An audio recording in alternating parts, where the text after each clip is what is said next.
Anyway, after I came back, I asked myself, why was I, the chief of special ops, selected to travel to the South Pole at that time to do a job that any number of others could have done? And I wondered if it could have been because one of my routine duties, if I had been in Washington, would have been to arrange for additional security in Texas. So I decided to check it out. And sure enough, I found out that someone had told the 112th Military Intelligence Group at 4th Army Headquarters at Fort Sam Houston to stand down that day over the protests of the unit commander, Colonel Reich. I believe it's a mistake. This is significant because it is standard operating procedure, especially in a known hostile city like Dallas, to supplement the Secret Service. I mean, even if we had not allowed the bubble top to be removed from the limousine, we would have placed at least 100 to 200 agents on the sidewalk without question. I mean, only a month before Dallas, UN Ambassador Adlai Stevenson was spit on and hit. There had already been several attempts on de Gaulle's life in France.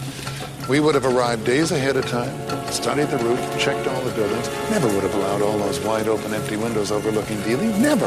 We'd have had our own snipers covering the area. The minute a window went up, they'd have been on the radio. We'd have been watching the crowd, packages, rolled up newspapers, coat over and out. Never would have let a man open an umbrella along the way. Never would have allowed that limousine to slow down to 10 miles an hour, much less take that unusual curve at Houston and Elm.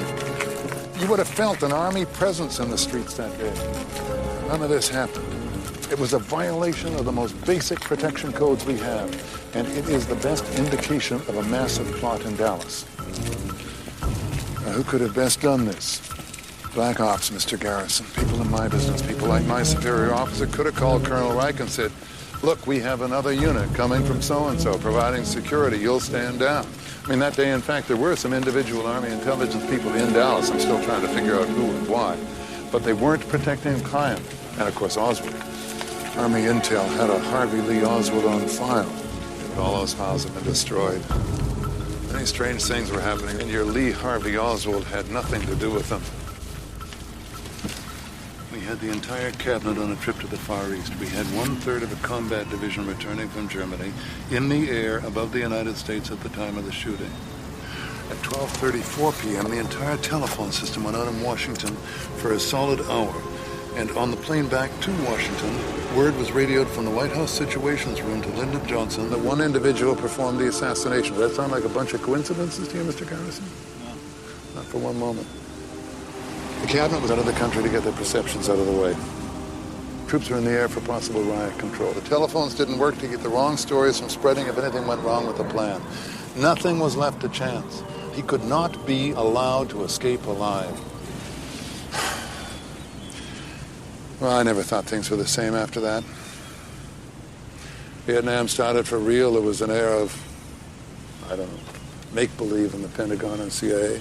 Those of us who'd been in secret ops since the beginning knew the Warren Commission was fiction. But there was something deeper, uglier.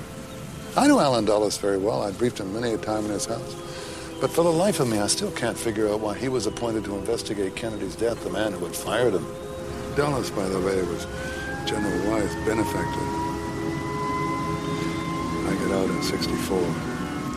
Resigned my commission. I never realized Kennedy was so dangerous to the establishment. Is that why? Well, that's a real question, isn't it? Why? The how and the who is just scenery for the public. Oswald, Ruby, Cuba, the mafia. Keeps them guessing like some kind of parlor game, prevents them from asking the most important question, why? Why was Kennedy killed? Who benefited? Who has the power to cover it up? Who? I welcome this kind of examination. Round up the usual suspects. They are who we thought they were, and we let them off the hook. Do it live. I'll write it, and we'll do it live. You know, they do this to me all the time. I don't know what the hell they do it for, but goddamn it, if we can't come out of a slow record, I don't understand it. Is Don on the phone? That it is immoral and wrong that the top 0.1% in this country own almost as much wealth as the bottom 90%. I think there's blame on both sides, and I have no doubt about it. They will note merely that I was among the senators who determined that what the president did was wrong. Meeting in the middle of the desert always made me nervous. It's a scary place. Whoever told you that you could work with men? If ISIS started a streaming service, you'd call your agent. And for the international order that we have worked for generations to build. It's morning again in America. This is the Midnight Rider News Show with S.T. Patrick. Hello, America and the world. Welcome to the Midnight Rider News Show. It is I. It is me. It must be Q3. I am Rob Clark, host of the Lone Gunman Podcast and your friendly neighborhood guest host on the Midnight Rider News Show, traipsing through the trials and travails that have so tempestuously and untruthfully been blasted into your eyes, ears, and minds by the state-sponsored talking heads, court historians, and the textbook conglomerates that control information today. Tonight, we're going to be talking about the life and lies of one Mr. L. Fletcher Prouty. Now, let me start this show off by welcoming you all. Welcome, welcome, welcome. Thank you to ST for having me on again and back to do another show for you guys. I thoroughly enjoy it, and I hope you do too. Once again, I am the host of the Lone Gunman Podcast, which you can find anywhere fine podcasts are listened to. And I'm also the co-host of Quick Hits with my buddy Doug Campbell. It's a news and notes podcast all about the JFK assassination. It is a fantastic ride. I'm a big fan, and I'm even on it. So I listen to my own show. It's that good. So check it out for sure. You can follow me on Twitter at TheLoneGunman7. And I urge all of you, if you have not already, to head over to lulu.com/spotlight/Midnight Rider News and get your copy of Garrison today. In fact, buy all 5.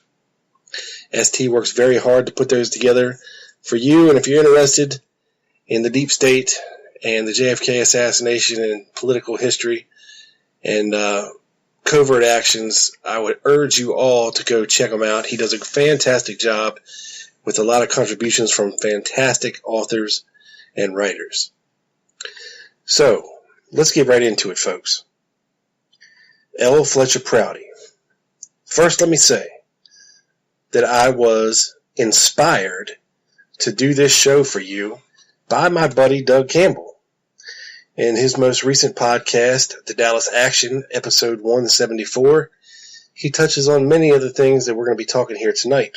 And I wanted to dive in for myself and see what I could find, bring it to your attention. Because a giant disservice has been propagated in this research community for over 40 years when it comes to things asserted by L. Fletcher Prouty. Things that are taken as gospel. Things that are ingrained in our brains. And I don't blame you. It was in mine too. Because Oliver Stone's movie JFK has a ton of this stuff embedded in it. You know, it was a fantastic movie. But you also must remember, folks, that it is just a movie. Now, the iconic scene where Mr. X, supposedly L. Fletcher Prouty, is talking to Jim Garrison in 1967 in Washington and dropping knowledge on him at a furious rate. This scene was inspired by a real-life meeting that Jim Garrison had with his Mr. X, a man by the name of Richard Case Nagel. Now, a lot of the assertions put forth by the Prouty character, Mr. X, in the movie JFK, are things that have been ingrained in the research community and things that have inspired many, many researchers to take the bull by the horns and just keep running with. But there comes a point where if the information we're getting is not correct, then we must take the steps to correct the action and be aware that what we're hearing is not exactly true. And it matters. It matters a lot because this movie, JFK, by Oliver Stone, was an important stepping off point for so many current researchers. Now, let's go back in time and see exactly who Colonel L. Fletcher Prouty was. I mean, who was he? Who is this guy? Okay, we know he worked at the Pentagon. We know he was a liaison between the CIA and the Joint Chiefs of Staff and the Armed Services Division of the Pentagon. But who was the guy? So we go back and take a look, okay? Now, his earliest days in the service were in the Army ROTC at the University of Massachusetts in Amherst. Prouty's career has been distinguished by unusual and difficult assignments and, most importantly, by extraordinary accomplishments. At UMass, his first days in the military were spent in the cavalry. Yes, you heard me correctly, folks. Astride a horse with a sword at his side. In 1939, Prouty was part of a 42-man horse unit, which made the last long cavalry march, a 650-mile round trip through western Massachusetts to northwestern Vermont. I'm sure his balls were very sore by the time he got back to Massachusetts. In June of 1941, Prouty transferred to the Armored Force. And less than a year after Pearl Harbor, in November of 42, he had graduated flight training school. By 43, Prouty was a member of the Africa Middle East Wing Air Transport Command and was chief pilot in Casablanca. Within 12 months, Prouty was assigned as chief pilot to the largest air transport command base in Cairo. Throughout 1944, Prouty earned his title as chief pilot with numerous special missions. The life-or-death importance of these special missions and the overwhelming success with which they were executed became the then Captain Prouty's calling cards. These special missions were not simply shoot-'em-downs. They were always sensitive, tricky, and quasi-diplomatic in nature. One of the earlier missions in 44 was the rescue of 700 B-17 crew members and pilots in Poltava, Russia. This was followed by another special mission into Turkey to rescue the British commandos who had succeeded in thwarting the Germans at the Bosphorus by destroying the guns of Navarone. The remainder of the year was highlighted by once again flying into Turkey, this time to break up a ring smuggling gold out of Germany. This was a much heralded mission in that it resulted in the arrest of several Americans, among them prominent Hollywood actor Bruce Cabot. As the war began to swing in favor of the Allies, Prouty was once again assigned an important rescue mission. This time he commanded the rescue operation, which brought out 350 U.S., British, and Bulgarian pilots who had been shot down in Allied air raids over the German-occupied Romanian oil fields at Ploesti. The following year, Prouty was transferred to the Pacific and was among the first 3 American crews to land in Japan at, you guessed it, at Sugi Air Force Base, shortly after the Japanese surrender. From Japan, Prouty was assigned to Yale University, where he inaugurated the first Air Force ROTC program. In 1948, Prouty's Air Science and Aeronautics book was an official USAF college text. By 1949, his Guided Missile book had been added to USAF standard college reading. By 1950, Prouty was with the first cadre to establish the North American Air Defense Command. This duty was followed by several intensive courses of study in nuclear warfare. And by the end of that year, Prouty had graduated from Air Command and Staff School. Throughout the next few years and until December of 54, Prouty was stationed in the Far East. First as manager of Tokyo International Airport, a military assignment at that time, and then as commander of the 99th Air Transport Squadron, Tokyo. In 1955, Prouty graduated Armed Forces Staff College. He was immediately assigned to Headquarters U.S. Air Force at the Pentagon. Here we go. There, he was assigned the task of establishing the Air Force Focal Point Office for the CIA. A CIA Focal Point Office is simply that, one security-tight office to which the agency exclusively turns when it needs assistance from any of the armed forces. In 1960, Colonel Prouty was awarded the Legion of Merit by General John Gerhardt, Deputy Chief of Staff, Plans and Operations, Headquarters, Air Force. Prouty played an instrumental role in supplying key services for CIA operations in the Far East, thus avoiding the overthrow of the government of Thailand. That year, Prouty also received commendations from Allen Dulles and General Charles Cabell. It was also in 1960 that Prouty's duties were expanded to encompass all service branches, not just the Air Force. From this assignment at the Office of Secretary of Defense, Prouty was reassigned in 62 to the Office of the Joint Chiefs of Staff as All Services Focal Point Officer for the CIA. In 1963, after 23 years in the service, Colonel L. Fletcher Prouty retired. Over the years, Prouty has distinguished himself in banking marketing with several well-known banking institutions in Washington, D.C. In 1973, Prouty's book, The Secret Team, was published by Prentice Hall. During the following year, the book appeared in paperback published by Ballantine Books. The Secret Team is an account of Prouty's military efforts in conjunction with the CIA. Prouty's work has been published in numerous magazines and journals, including the New Republic, Air Force Magazine, Washington Monthly, American Bankers Association, and the Harvard Business Review. Fletcher Prouty has also been the national affairs editor for Gallery Magazine, and I'm sure you enjoyed the pictures as well. Prouty has appeared on numerous national and international TV and radio programs, including work with Huntley and Brinkley at NBC, a one-hour documentary for CBC TV Canada, a 6-program series for BBC British, as well as the 90-minute special for the Public Broadcasting Network. Prouty has appeared on special programs with Granada TV in England and the Australian Broadcasting Commission. So, this is what L. Fletcher Prouty did with his life. He had a lot of great accomplishments within the military establishment that cannot be taken away from him whatsoever. Now, the problems start in the mid-1970s for L. Fletcher Prouty. Now, one might wonder, with his later accusations and assertions when it comes to the assassination of President Kennedy, why he didn't reach out to the Warren Commission with his concerns at the time. That's a red flag. Why he didn't reach out to Jim Garrison after, of course, he had retired in 1963 from the military services, and I'm sure he had heard about Jim Garrison's investigation into the murder of President Kennedy. Why wouldn't he have reached out if he had some pertinent information then? There's another red flag. Then we fast forward a bit.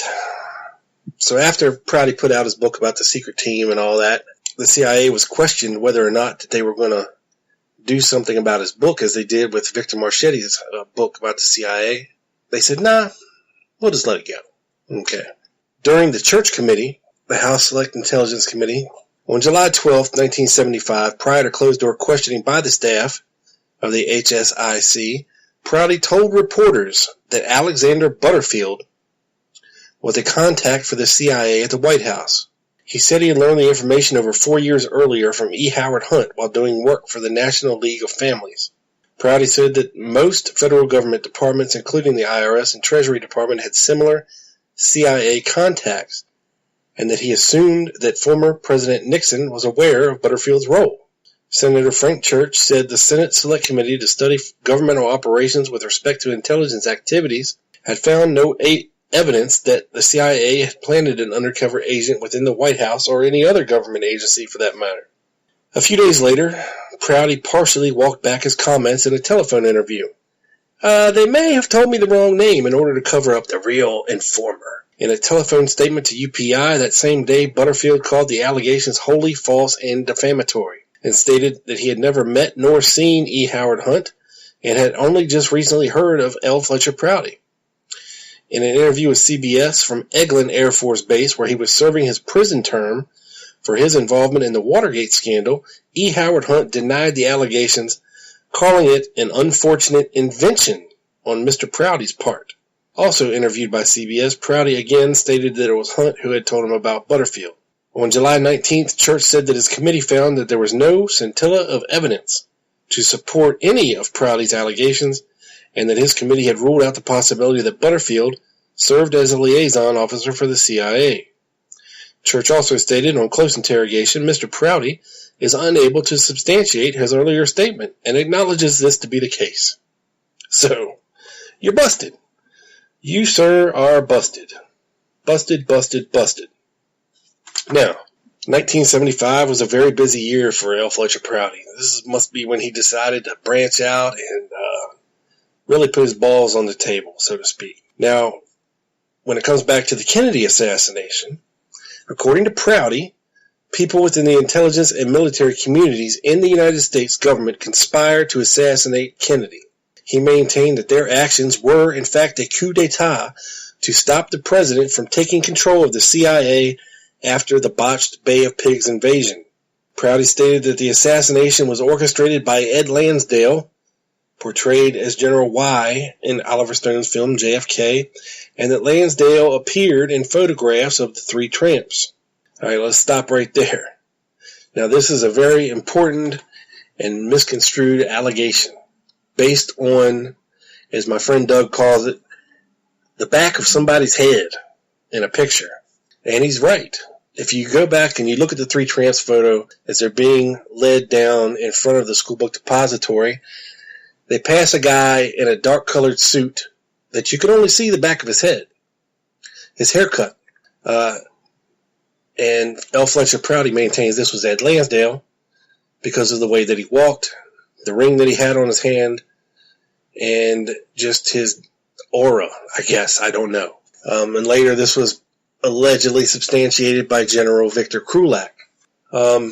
Again, you're making an assumption based on a photograph of the back of a man's head.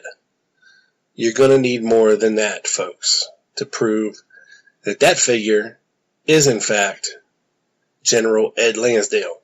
And if he was behind the Kennedy assassination, why in the hell would he be caught dead walking around Dealey Plaza in front of all those photographers on the odd chance that somebody's actually going to capture his real face in one of these photos?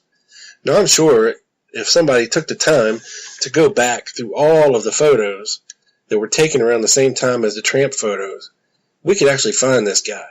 We could actually find this guy. We could find a picture of his face. In fact, I've also seen another photo out there that claims that it's General Ed Lansdale speaking to George Bush, who is another guy who is allegedly in a photograph taken in front of the school book depository after the assassination. Now, this has been debunked for a long time, and I would like to take a little bit of credit for it.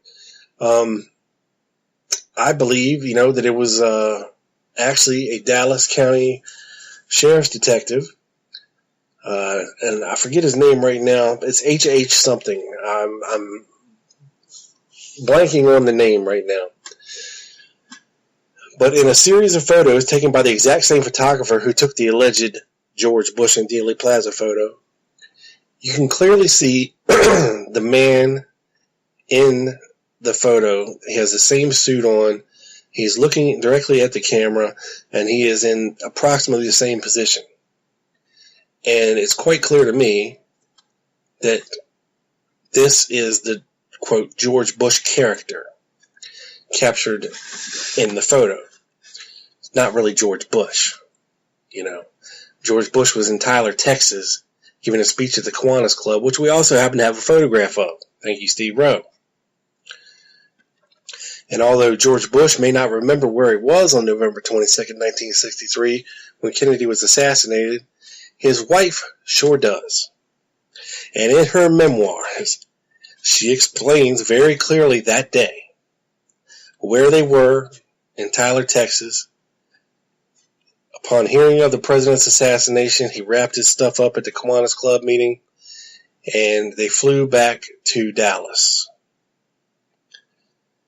Now, I'm not sure how far away that is. I'd have to do a little Googling. But, it surely does not mean that George Bush was behind any part of the assassination. And we'll get to more of that later when we get to his association with Harold Weisberg.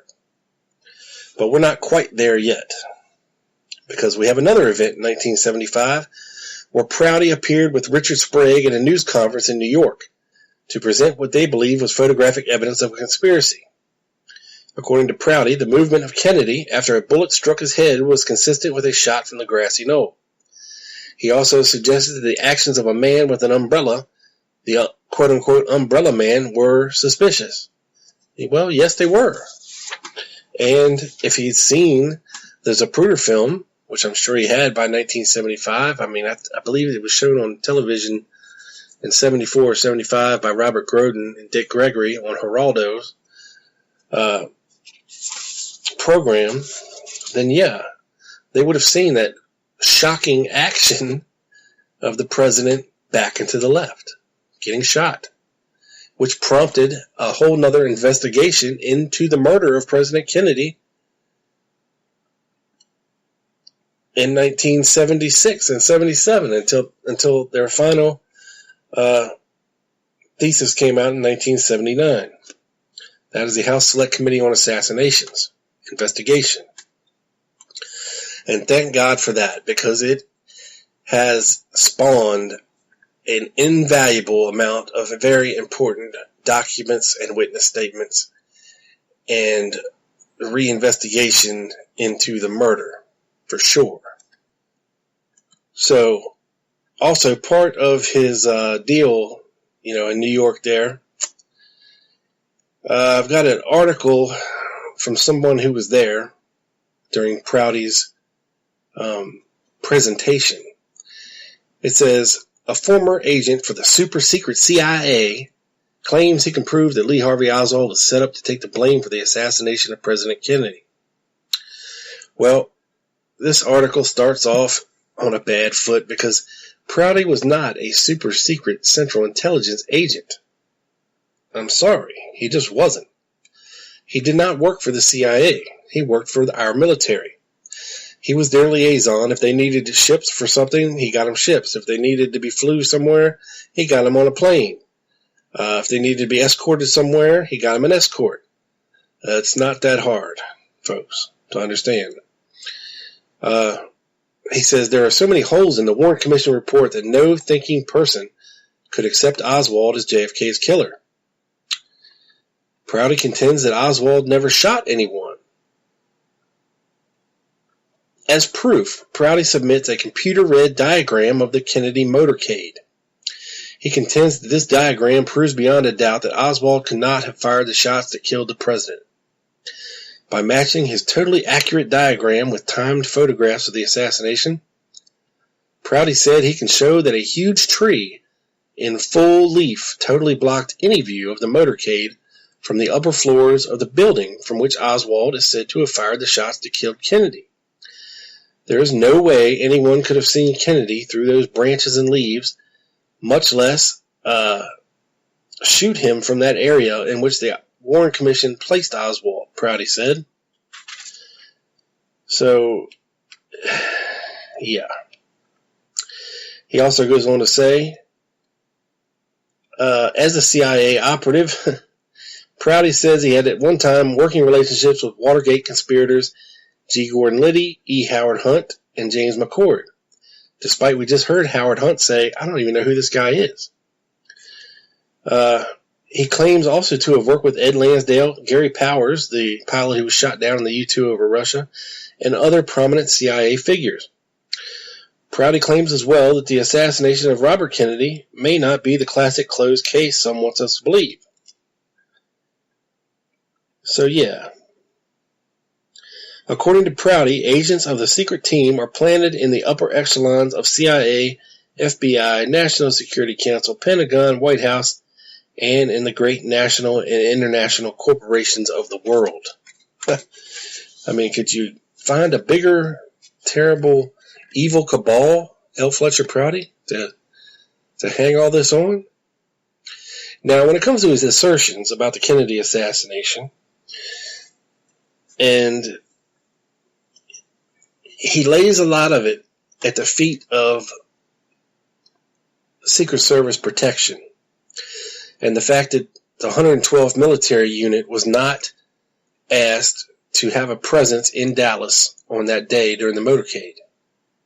This is something he said that he would have coordinated.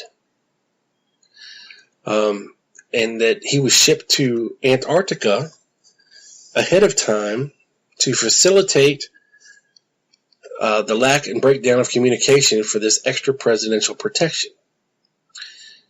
And about the tree in front of the building at Dealey Plaza.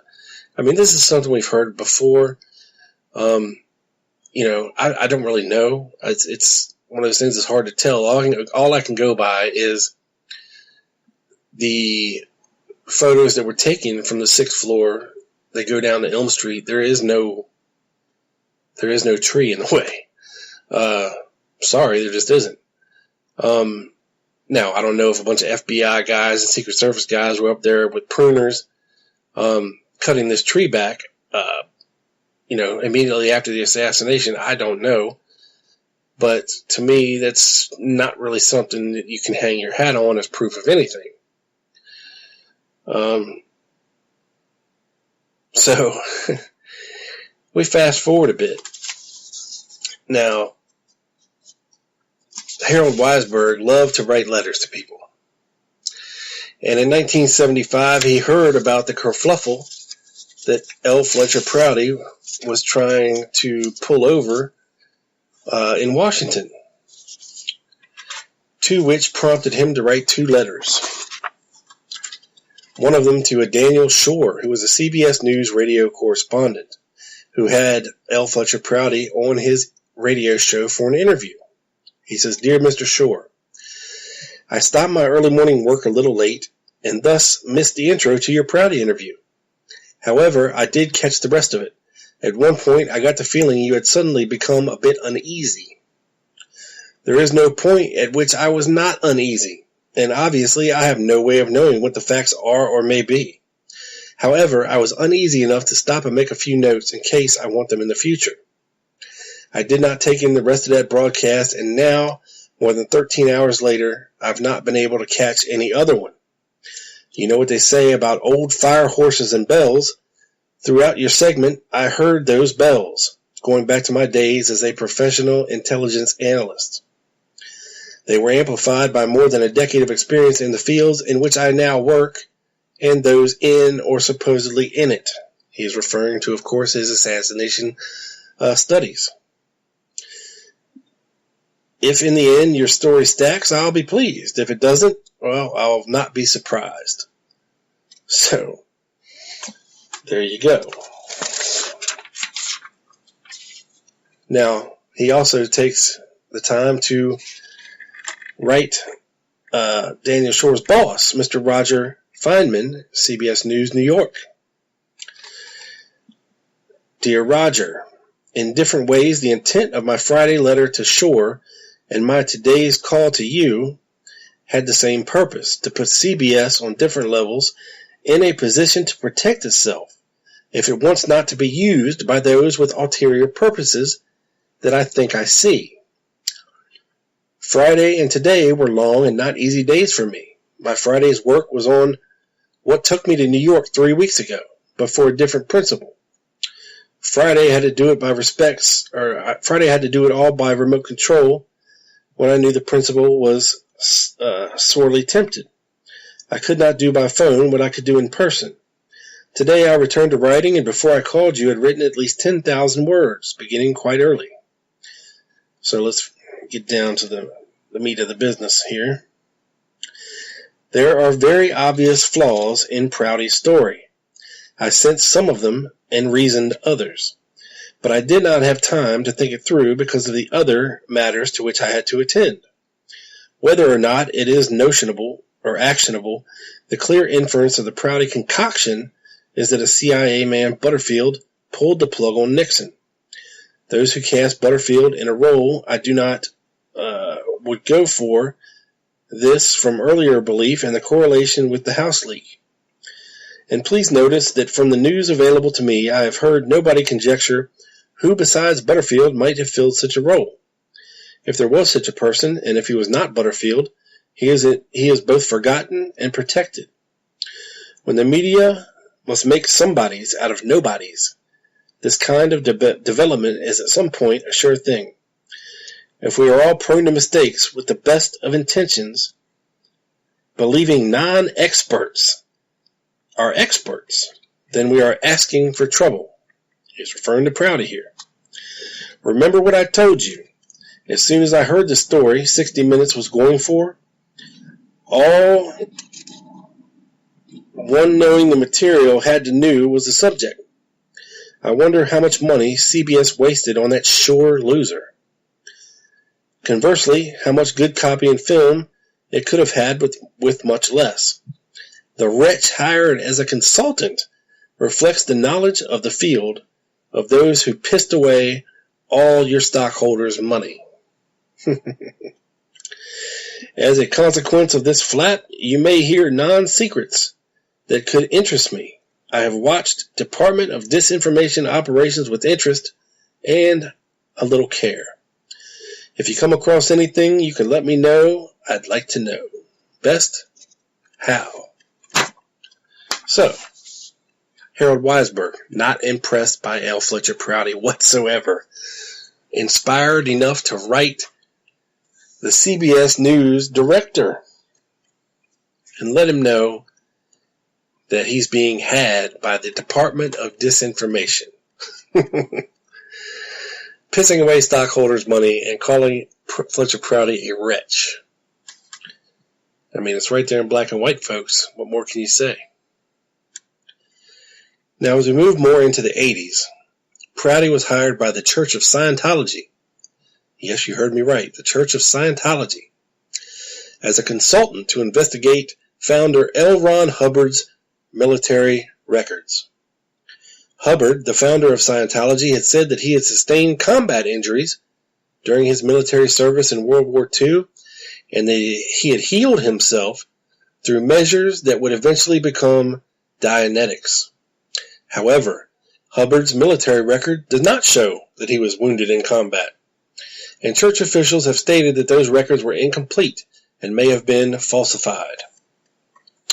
Prouty, according to Church of Scientology spokesman Tommy Davis, reported that Hubbard was, in fact, an intelligence agent for the CIA, and because of that, his military discharge papers were sheep-dipped, meaning 2 sets of government records exist and were created documenting Hubbard's service, one without injury and one with. I'd like to see those. Also, Prouty was a featured speaker at the 1990 convention of the Liberty Lobby. And for those of you who have heard my show before, you know I have a lot of trouble saying those 2 words together. But I just did it, so go me. Prouty was also named to the advisory board for the lobby's Populist Action Committee. Prouty also sold the reprint rights for the secret team to the Noontide Press, the publishing arm for the Institute for Historical Review, which is a Holocaust denial organization. Prouty denied having known of the racist and anti-Semitic associations of the lobby, noted that he also spoke at the ceremony at the United States Holocaust Memorial Museum, and reassured Oliver Stone that he was neither a racist nor an anti-Semite, but merely a writer in need of a platform. Apparently any platform will do. In response to an article about Prouty in Esquire, which he labeled a character assassination, Stone lamented Prouty's association with the Liberty Lobby and questions its relevance to Prouty's reliability as a source. So, not a good decade for L. Fletcher Prouty, or 2 decades. Now, in the late 80s, in fact in 1989, we get the beginnings of what would eventually become the preamble to Stone's JFK. This is where Oliver Stone gets enchanted by Colonel L. Fletcher Prouty and his tall tales and incorporates them into the mythos of the JFK assassination and forever on film in the movie. Now, Harold Weisberg was talking a lot of shit about Fletcher Prouty in 1975. 14 years later, these 2 are like best buddies, writing letters back and forth to each other. Now, in fairness to Harold Weisberg, much of what L. Fletcher Prouty had to say about the Kennedy assassination he took with a grain of salt. He was more interested in the actual things that Fletcher Prouty would have known, such as things in the South Pacific during World War II. And in one letter, he is answering some of Weisberg's questions about Indonesia and the aircraft over there. But at the end of the letter, he says, speaking of codes, did you know the code name we used for the Bay of Pigs was Zapata? We bought 2 ships for the CIA so they could support the troops on the beach. These ships were renamed the Houston and the Barbara J. It just happens that after graduating from Yale, George Bush founded an oil company called Zapata. He married a girl named Barbara J., and he claims Houston as his hometown.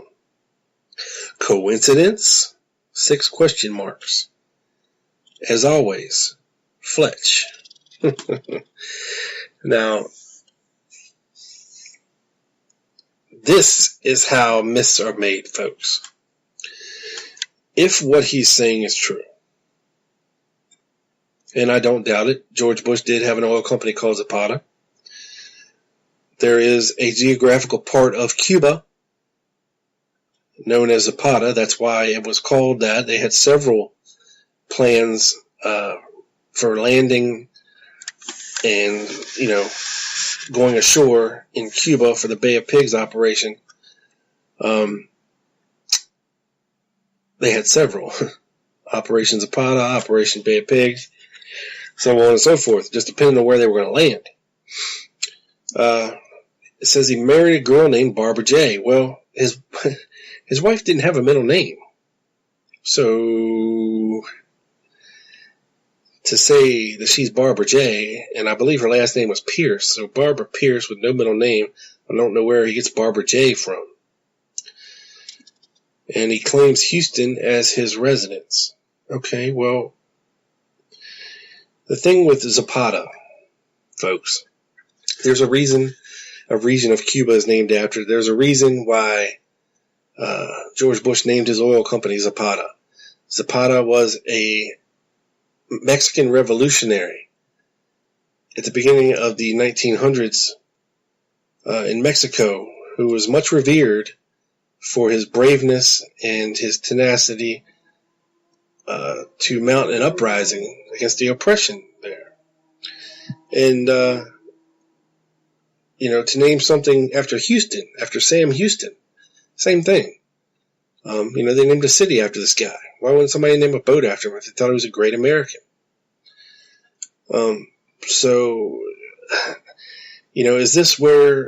Is this the genesis of the whole Bush was behind all this stuff?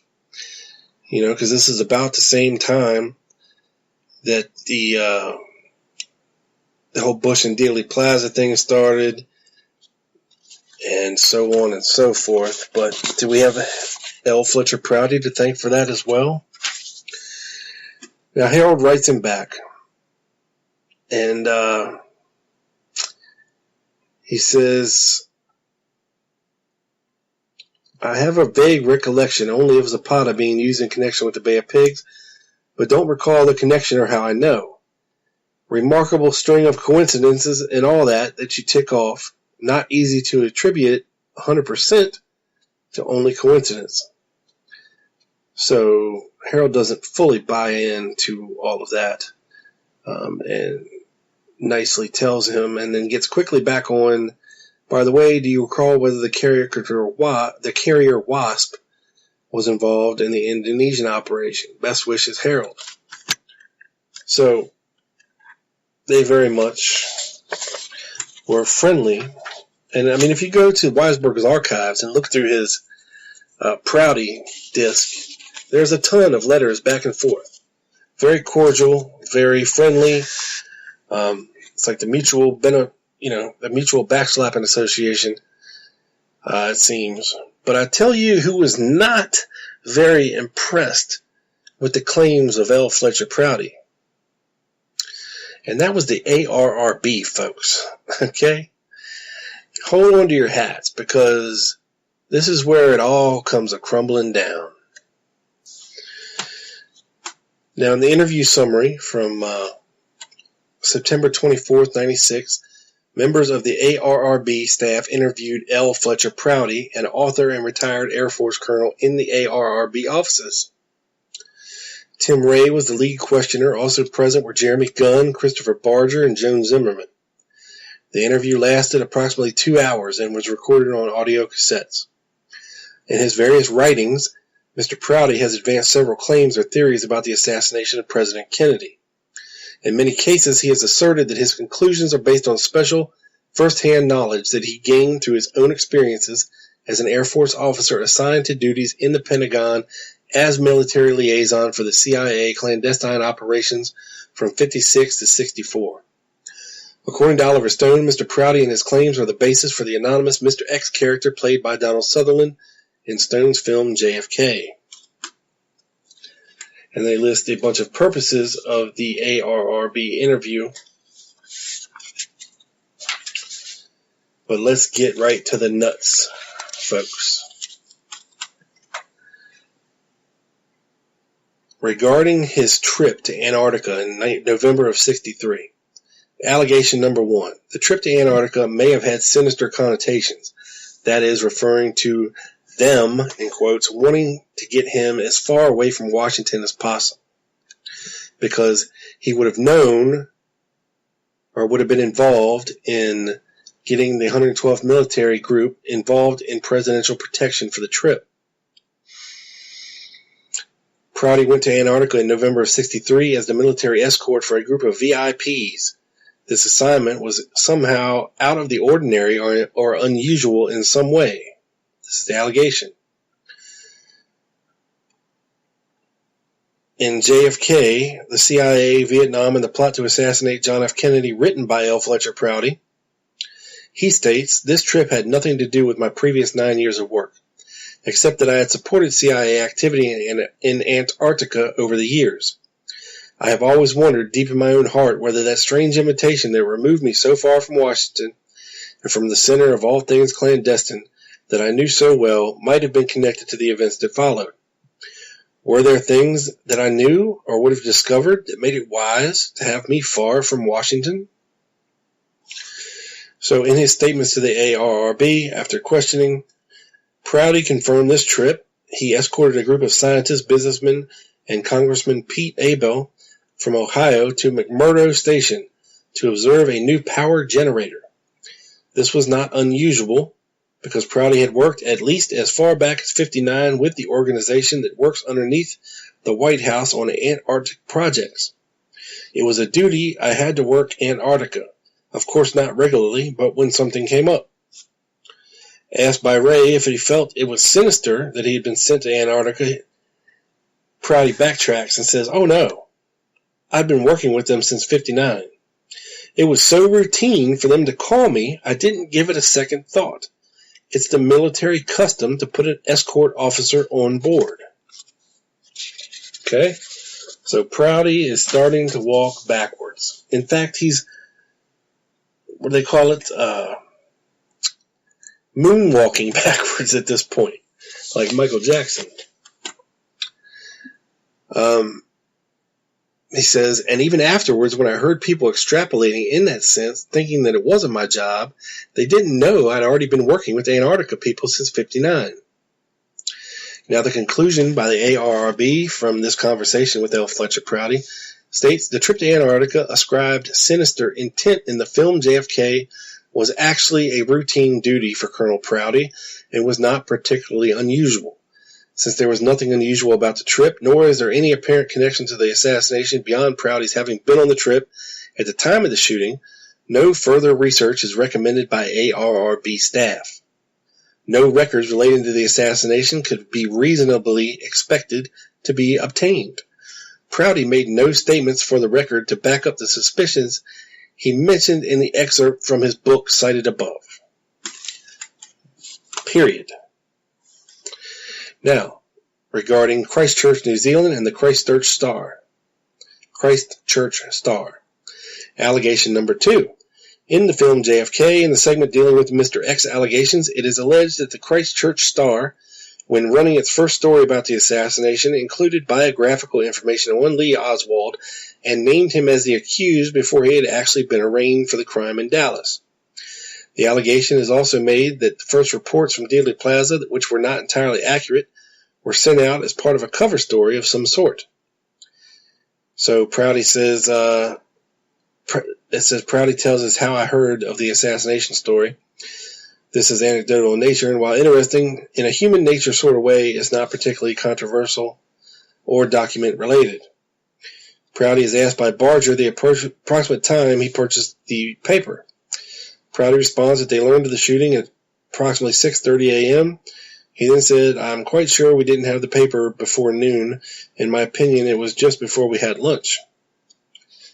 Prouty gets into his suspicions regarding the breakdown of security in Dallas and the perpetration of a cover story and how the paper was reporting that the arrested man had lived in Russia. Prouty then said, we didn't learn until it was the next day when they finally arraigned Oswald for the crime, and even at that time, reporters hadn't gotten to him to find out all his background. Where the hell did it come from?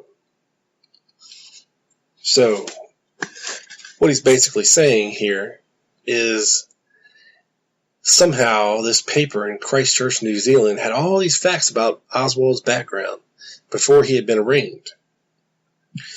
Now, Oswald wasn't officially arraigned for the murder of President Kennedy until almost midnight on November 22nd, 1963. In the meantime, many papers had come out the afternoon of November 22nd, 1963, including some afternoon and late editions or special editions that contained a lot of Oswald's background because it was known, and many had already reported on it 4 years earlier when he had defected to Russia. So a lot of them already had this kind of stuff in their files, in their folders. And it was actually the DPD contacts within the 112th Military Group that had the file on Oswald that contained his arrest in New Orleans for subversive activities. So once that went down, then the news people and media in New Orleans coughed up what they had relatively quickly on Lee Harvey Oswald, his arrest in New Orleans, and so on and so forth. So all that information came out relatively quickly. And a lot of it was in newspapers before he was actually arraigned on the night of November 22nd, 1963. So it's not really a big shocker here.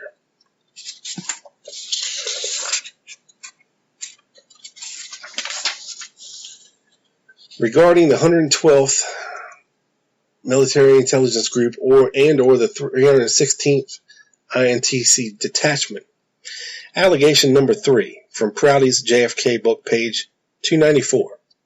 I called a member of that Army unit later. I was told that the commander had offered the services of his unit for protection duties for the entire trip through Texas, that he was point blank and categorically refused by the Secret Service, and that there were hot words between the two agencies. He says, I called a man who I knew was a member of the 112th Military Intelligence Group in the 4th Army area at Fort Sam Houston, San Antonio, Texas, Prouty says, also in a forward to plausible denial by Mark Lane. Now, Fletcher Prouty's contradicting statements to the ARRB are these. In response to Ray asking Prouty when he had called the man, Prouty says it didn't work that way. He actually called me. When asked by Ray who he spoke to at the 112th, he says he was the number 2 man, as I understand it, to Colonel Reich, and that should be a matter of record. That's how he introduced himself to me. Asked if he'd known the person prior to this phone call. No, again, it's one of those things where we never dealt by names. I had dealt with the unit. And he was cut off here. Ray presents Prouty of a roster of the 316th from November of 63. And Prouty says, I think I was speaking to Reich's deputy, and I don't see him here. See, we never dealt by name with the organization. In fact, the few times that we had anything to do with this kind of a crowd would be when they'd call us. And usually it would be a call from Fort Myer. Like, I don't ever remember having a call from a Colonel Reich. He says, we never dealt with that organization. I don't ever remember getting a call from Colonel Reich. No way I would have known him. Now, if you remember from the movie JFK, when he is speaking to Kevin Costner as Jim Garrison as they're walking down through the park there, he drops the name Colonel Reich a few times as his contact in the 116th Military Intelligence Unit. Yet, he's telling the ARRB that he never knew or never talked to Colonel Wright, never called Colonel Wright. And Colonel Wright never called him. When asked if he knew the man with whom he spoke, he says, I was quite surprised, but because it was when I had retired and left, and the chance of me having contact with people I'd never even worked with was rare. And when asked directly, did you know this person? Prouty says, I didn't know anybody in the unit. It doesn't get any more plain and simple than that, folks. I didn't know him. We didn't know any of them.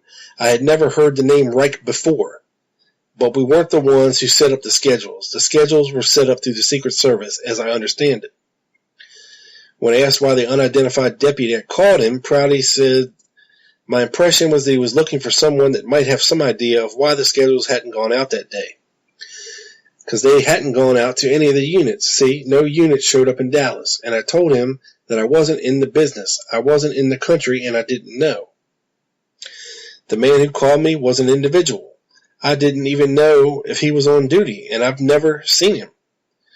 I think the man who called me was purely an individual. He said he was the deputy. I have no record of it. Since I've seen the list of names and he's not on there, I'm beginning to wonder seriously if he was really in that crowd, but that's neither here nor there.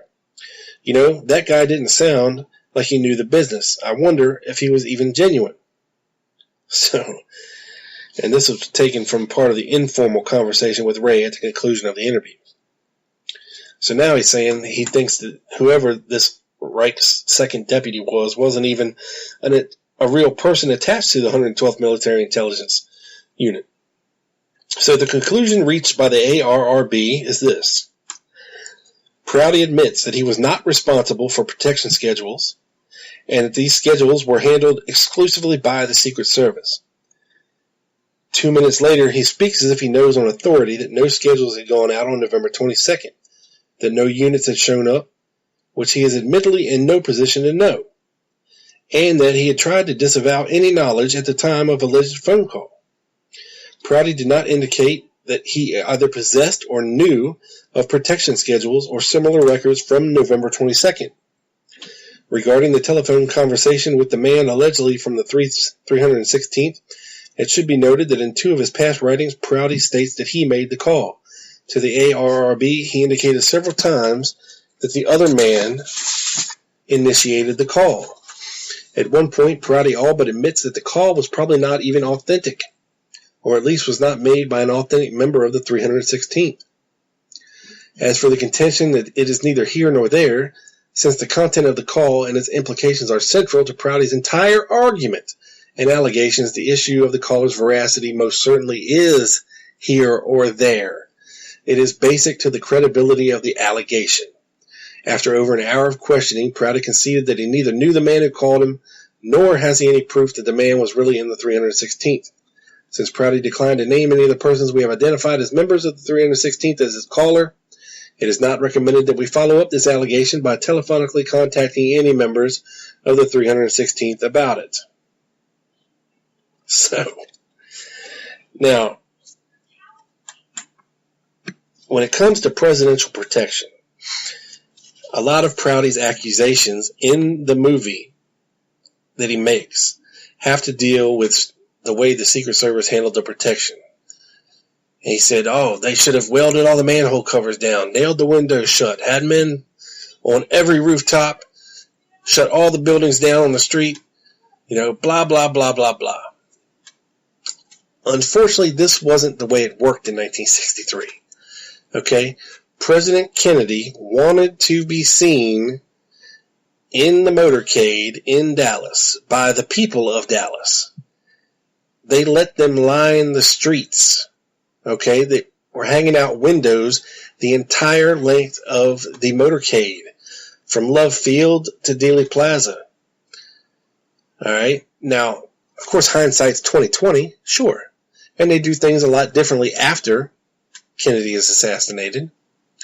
But back then, Kennedy made the call. He didn't want the bubble top on the car. He wanted to be seen by the people. Now, of course, anybody with a handgun could have hopped out in the middle of the street and shot him square in the head. I mean, that's, just just as feasible as somebody sniping him from the 6th floor window of a building. You know, had they even gone through all the protections, had they welded all the manhole covers down, had they nailed all the windows shut, had they had snipers on every building rooftop in between Love Field and Dealey Plaza, somebody could have still jumped out of the crowd and popped him. So, you know, was it, you know, Secret Service that was lax? Yeah, they made a mistake. They made huge mistakes. And not just in Dallas. This happened all over America. It just happened in Dallas that somebody actually decided to snipe him. But this type of motorcade and presidential parade was done all around the United States, not just by Kennedy, but by Johnson, by Nixon, and those that had come before him. You know, it was just something that they did back then so that people could see them. Not everybody had TV back then. You know, and this is when they were campaigning for re-election or election, this was something they did. They traveled the country and they gave speeches at different places to get themselves out there and get their message out there. You know, it's much easier now for that to happen, for the machine to be behind them and get their message out. But back then it was something that the individual, it was much left up to the individual. And sure, Kennedy as president could have put that bubble top on. He could have taken a more direct route to the trademark where he was speaking to the women's group. But he chose to be in the motorcade with the top down so the people of Dallas could see him. Probably not the greatest decision ever made, but, you know, it was made nonetheless. And what happened. And whether or not they had called in the 112th Military Intelligence Unit or the 316th Military Intelligence Unit to bolster the streets by up to 1,000 more servicemen and given a more visible presence, unless they would have done everything that Prouty stated they should have done, Kennedy would still have been assassinated. You know, and we know there were members of the 112th in the crowd in Dealey Plaza, if not all lined all the way through the motorcade route. You know, the protection was left up to the Secret Service and the Dallas Police Department. And the Dallas Police Department had people stationed all over the place. You know, on the corner of Elm and Houston, up on the overpass, and all along the motorcade route. They supplied the motorcycles as protection. The motorcycle cops were for protection in the motorcade. You know, and they thought that this would be enough. But of course it wasn't. All right, back to it. Allegation number 4. Prouty says, in plausible denial, I have kept the notes I made during that call and shall quote them from here. Asked if he still has his notes or if we could see them, he says, "Oh, I think they're long gone." Now, I believe Mark Lane's book came out in 91. This was done in 96. So in 5 years, his notes are long gone. Probably because he never had them.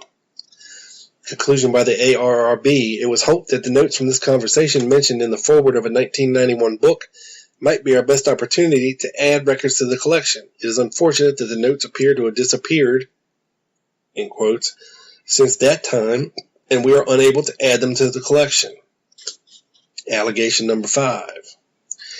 It knew Dallas was dangerous, the commander told my associate in explaining why he had decided to offer his services. Prouty in his book JFK, page 294. It is important to note that the fact that wherein this is writing, Prouty identifies this man as his associate. In his statements to the ARRB, he was previously an unknown man with no verified identification, whose name does not appear on any unit roster. Allegation number 6. I have worked with the military presidential protection units. Prouty states in his book JFK, page 294. I have worked on what is called presidential protection. Prouty in plausible denial. Bottom line is that Prouty never has done either one in regards to presidential protection. He never did that in part of his duties. Never. L. Fletcher Prouty. The L stands for liar. Liar Fletcher Prouty. Not Leroy. Liar Fletcher Prouty. Unbelievable stuff about L. Fletcher Prouty. I mean, we can thank this guy for so many of the myths associated with the research into the Kennedy assassination and some of these, quote, unbelievable things that have been considered, untouchable by the research community for all these years. It's quite sickening, actually, when you think about it. Why would he lie his ass off about all this stuff? Was he just another fame chaser? Was he just somebody else that got off on being felt like he was somebody important in history? I don't get it. I just don't get it. He's like the male version of Judith Very Baker.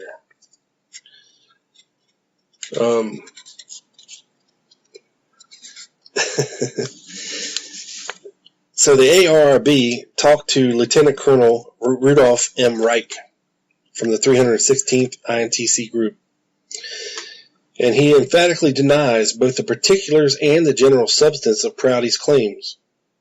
At one point in his interview with ARRB staff, Reich says of Prouty that guy has been smoking something. Yeah, most definitely. It's called the good shit, Colonel Reich. When Reich first saw Prouty's claims in print in the introduction to Mark Lane's book Plausible Denial, Reich was so incensed that he wrote a letter to the Chief of Staff, Army Intelligence Support Command, denouncing the story and asking for legal advice on whether he could take some sort of legal action. And then after seeing the movie JFK, in which his actual name was mentioned, he wanted to sue the shit out of Oliver Stone and L. Fletcher Prouty. Reich has provided the board both a copy of his original letter plus enclosures and the INSCOM's reply. Yeah. So, there you have it, folks. I mean, it doesn't get any simpler than that. L. Fletcher Prouty. The L stands for liar. Now, was he a great American in his service to this country? Yes. He did a lot of great things up until his retirement. Something happened in between 1963 and the publication of his book, The Secret Team, to where somebody apparently had got to him and told him that, he could increase book sales or possible movie rights, with a more fantastical story of his so-called adventures. Now, 5 years after his ARRB interview, on June the 5th, 2001, L. Fletcher Prouty, age 84, passed away.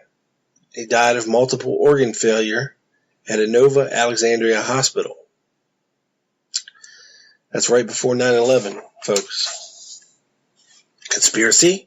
Coincidence? Question mark, question mark, question mark, question mark, question mark, question mark. That's a joke. But anyway, that's all I got for you people. Don't believe the hype about L. Fletcher Prouty. And do a little research, folks, on your own when it comes to people making claims. Just because they have a really official background and a really official title, and we can prove they were actually in a really official position, doesn't mean anything, apparently. Yeah, sure, we can dismiss the claims of people like Judith Very Baker all day long with no evidence. But how dare we question a former retired colonel, Air Force colonel, CIA liaison? How dare we? Well, we just did. And much, and many thanks to Mr. Doug Campbell of the Dallas Action for spurring me to look further and share this with you. It's important information to get out there. That's all I got for you this time, folks. I'll see you in the next quarter of the Midnight Rider News Show. Make sure you head over to MidnightRiderNews.com for the full archive of shows. And head to lulu.com/spotlight/Midnight Rider News to get Garrison the Journal. It's up to 5 now, and he's working on number 6. So make sure you get them. There's nothing but fantastic work. ST works very hard on this stuff just for you guys. So make sure you're supporting him and supporting this show. And you can follow me on Twitter at The Lone Gunman 7. On Facebook, search The Lone Gunman Podcast. And on the app Swell at TLG Podcast if you'd like to have your voice heard on my show. That's all I have this time, folks. Peace.